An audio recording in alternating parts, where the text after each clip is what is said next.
চাচার কাছে বললেন, চাচা, মুহাম্মদ সাল্লাল্লাহু আলাইহি সাল্লাম যে আখিরি জামানার পয়গম্বর, সে ব্যাপারে আপনার মত কি? তিনি বললেন, আমারও তো তাই মনে হয়। আচ্ছা, আপনি কি ঈমান আনবেন? কয়, না, ঈমান আনবো না। আব্দুল উজ্জা বলল, আমি তো চিন্তা করছিলাম আপনি ঈমান আনবেন, আর তাই দেখে আমি ঈমান আনবো, কিন্তু আমার তো কপাল খারাপ, আপনি ঈমান আনলেন না। তাহলে আপনি সাক্ষী থাকুন, আমি কিন্তু মুসলমান আগেই হয়ে গেছি মনে মনে। আপনারে শুনাইয়া পড়লাম, লা ইলাহা ইল্লাল্লাহু মুহাম্মাদুর রাসূলুল্লাহ। চাচা বলছে, ভাতিজা, তুমি কি জানো এটার পরিণতি কি? কয়, না, জানি না। কয়টার পরিণতি হলো, তোমার বাড়ি ঘর জায়গা জমিন উট ছাগল যা দিছি সব আমার, এগুলো সব ফেরত দিতে হবে। তিনি বললেন, সব ফেরত দেওয়ার জন্য আমি প্রস্তুত। চাচা বলল, শুধু তাই না, তোমার পরনে যে কাপড় আছে, গায়ে জামা আছে, ওটাও আমার দেওয়া, এটাও দিয়ে ফেরত দিতে হবে। অবলীলাক্রমে মুখ বুঝে আব্দুল্লাহ গায়ের জামা পরনের লুঙ্গি খুলে দিয়ে দিল। নাও, হাদিস।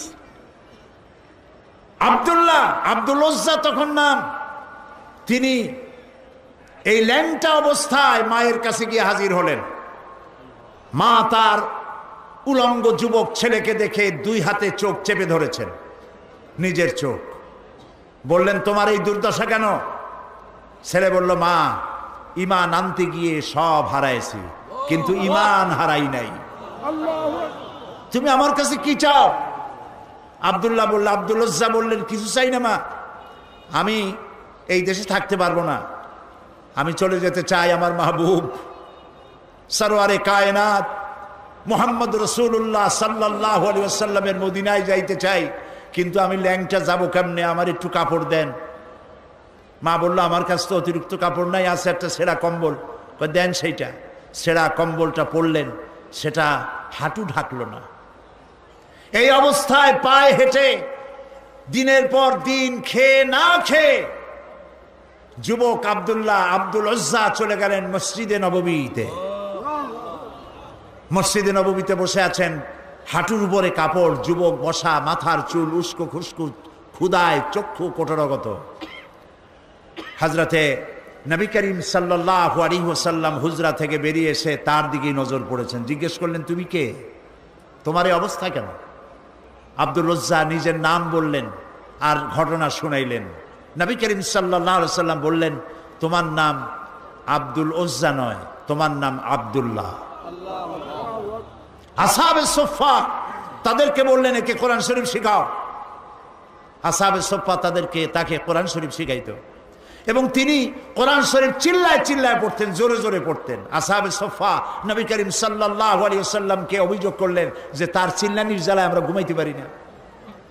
আল্লাহর নবী বলেন, ও আমার সাহাবীরা, আব্দুল্লাহ তার ঈমান আনার জন্য সব ছেড়ে এসেছে, এমনকি পরনের কাপড়টাও আনতে পারে নাই, তারে চিল্লাইতে দাও, প্রাণ ভরে তাকে তেলাওয়াত করতে দাও, কারণ চড়া দাম দিয়া সে ঈমানকে রক্ষা করেছে।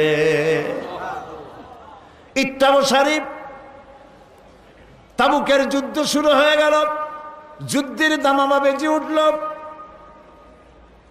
নবী করিম সাল্লাল্লাহু আলাইহি ওয়াসাল্লাম সাহাবায়ে কেরামদের কাছে, সাহাবায়ে কেরামের কাছে চাঁদা চাইলেন।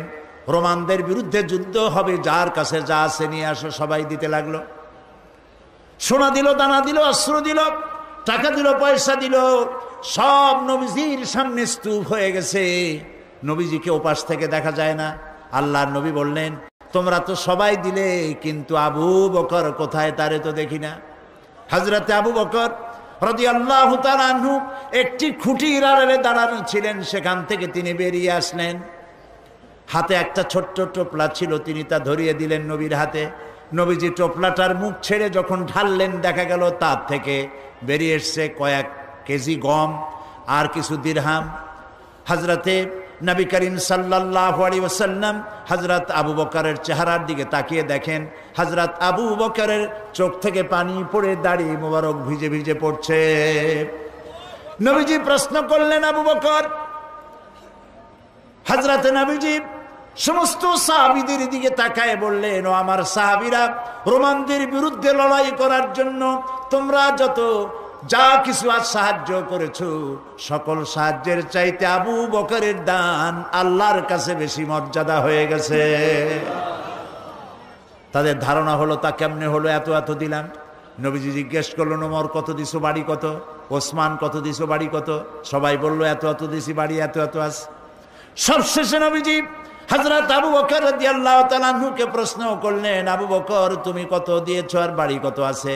হযরত আবু বকর রাদিয়াল্লাহু তাআলা আনহু বললেন, ইয়া রাসূলুল্লাহি, আবু বকরের ঘরে জাগতিক সম্পদ বলতে যা বুঝায় সব এনে নবীজির কদম মোবারকে হাজির করে দিয়েছি। আমি আবু বকরের ঘরে আল্লাহ এবং রাসূল ছাড়া কোনো জিনিস আর এখন বাকি নাই। নবীজি 30,000 সৈন্য নিয়ে আগালেন জিহাদের জন্য। প্রতিমধ্যে হযরতে আব্দুল্লাহ নবীজির সামনে এসে দাঁড়ালেন, বললেন, ইয়া রাসূলুল্লাহ, আমি আমার নজরে তাকায় দেখলাম সাহাবায়ে কেরাম যার কাছে যা ছিল সব আপনার পায়ের উপরে, আপনার কদম মোবারকে উৎসর্গ করেছে। আমার কিছু নাই, এই যুদ্ধে কিছুই দিতে পারলাম না। আমি শুধু দোয়া চাই, হে রাসূল, আমার সবচাইতে প্রিয় জীবনটা যেন এই জিহাদে আমি দান করে দিতে পারি। প্রিয় ভাইয়েরা আমার, নবীজি বললেন, একটা গাছের ছাল নিয়ে আস। একটা গাছের ছাল আনা হলো। নবীজি গাছের ছালটা নিয়ে হযরত আব্দুল্লাহর হাতে বেঁধে দিয়ে বললেন, রব্বুল আলামিন, আমি আব্দুল্লাহর রক্তকে কাফেরদের জন্য হারাম বানাইয়া দিলাম।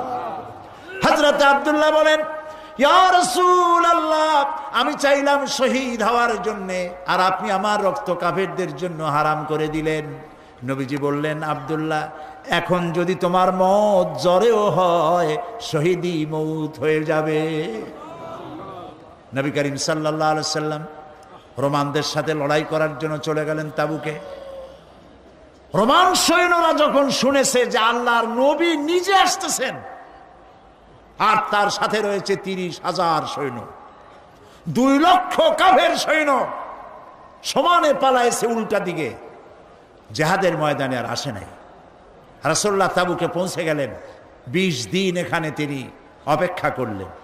একদিন নবীজির কানে খবর এলো, কেউ এসে খবর দিলেন, ইয়া রাসূলুল্লাহ, আপনি যে আব্দুল্লাহকে মহব্বত করেছিলেন, গাছের ছাল পরায় দিয়েছিলেন, সেই আব্দুল্লাহ কয়েকদিন জ্বরে ভুগে এই গত রাত্রে ইন্তেকাল করেছেন। নবীজি বললেন,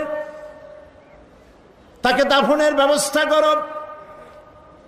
কাফন পরানো হলো, দাফনের ব্যবস্থা করা হলো। কবরের ভিতরে একজন নামলেন আর 2 জন বহন করে নিয়ে এলো লাশ। একজনে একটা বাতি ধরায় রাখলো, রাতের বেলায় টিম টিম করে বাতি জ্বলে। যিনি কবরে নেমেছেন তিনি বলছেন, তোমরা যে লাশ বহন করে আনতেছো, এই লাশের প্রতি তোমাদের ভাইয়ের প্রতি আদব করো, যত্ন করো, সম্মান করে নিয়ে এসো, আদবের সাথে নামাও। যিনি কবরের ভেতরে বসে এই লাশ ধরলে